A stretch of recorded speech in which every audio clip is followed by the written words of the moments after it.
Tayo nagluto ng paksi na gurami. Ayan, luto na po ang ating paksi na gurami. Tara, pwede na tayong kumain guys. Ayan na guys.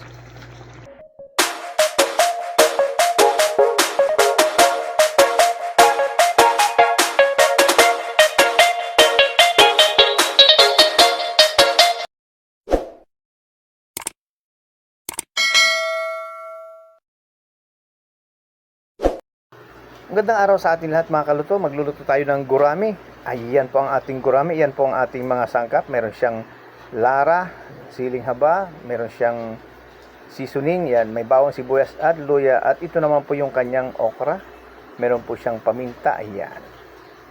At syempre, lalagay natin sa kawali yan. Sasalansanin natin yan. Ayan po. So, ayan na po yung ating mga iluluto, mga sangkap. At kasama na po dyan lahat. Ayan. Maglalagay na po tayo ng luya, sibuyas, bawang sa ilalim ng ating isda. At ilalagay na natin yung kanyang gurami. Isa-isahin natin yan. Ayan. Salansanin natin maigi yan. Ayan. Masarap po itong gurami ito.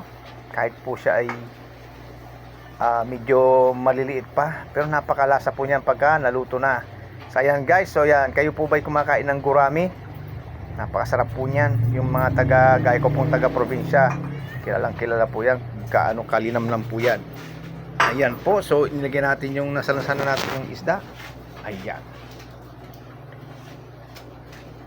At huwag pong kalimutan mag-subscribe. Pakipindot na rin ating verification bell para po lagi kayo updated sa bawat ikukontent natin. Ayan guys, i-upload natin. Ayan guys, naglagay na tayo ng seasoning guys.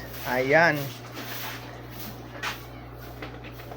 At maglalagay na rin tayo ng suka guys. So ayan po yung ating sukang paumbong. Matamis po ang lasa niyan. Ayan. So ayan po lagi ang ating ginagamit. Ayan na. At siyempre po, shout out po sa ating mga subscriber. Ayan. Marami pong salamat sa inyo. Sa inyong pagtsatsagang panoorin ang ating mga kino-content. Ayan. So ayan.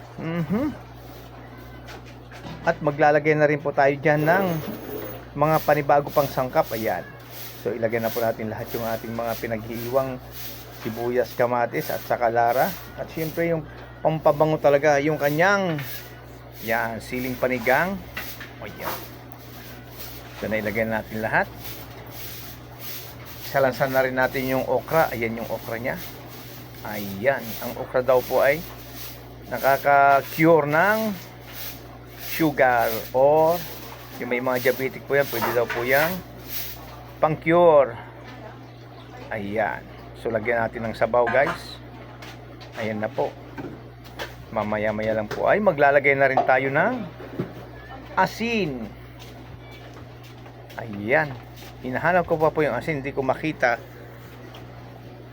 kung nasaan. Ayan. So medyo matagal bago natin malagyan ng asin yan. Ayan. Hanapin pa natin. Yan. Sa tagal mahanap yung asin. Siguro ay nagtago na, takot nang mailagay sa tubig. Kaya ayan oh, ang tagal bago natin makita yung asin. So ayan. Talagang hinahanap pa natin. At ayan na nga. Ito na nga yung asin. So ibinudbud na natin yung asin. Ayan. So ang paksiw po ay kailangan medyo maalat ng konti para manood po sa isda yung kanyang lasa. Ayan. At yan na nga po. Naglagay din tayo ng aji guys. Ayan. Taktak natin yan. Para lalong sumarap ang ating paksiw or pinangat. Ayan. Pinangat po sa aming mga Ilocano yan. Paksiw naman po sa mga Tagalog. Ayan. Paksiw pangat. Ayan. At tatakpan na natin yan. Para po atin ng lutuin. Ayan. So antayin lang natin kumulo yan. Ayan guys. So ayan. So binuksan muna natin yan. Maglalagay pala tayo ng paminta. Yung crack. Nakalimutan natin maglagay ng pamintang crack. Ayan. So ayan mga kaluto. At tatakpan natin ulit yan. At sa ilang saglit lang yan guys. Mga kaluto ay kukulo na rin yan. Ayan. So yan na nga po. Kumukulo na. Ayan. Ang bango. Napakabango ang ating linulutong. Ayan. paksi or pangat na gurami. Ayan, ang bango. Amoy na amoy yung aroma ng gurami. Ayan. Tikman lang natin yan. So, ayan. Bango. Medyo okay na po ang lasa. So, tinasan lang natin ng ng asin, alat para pumasok sa loob ng isda. Yan. So, ayan na po. Ang sarap na yan, guys.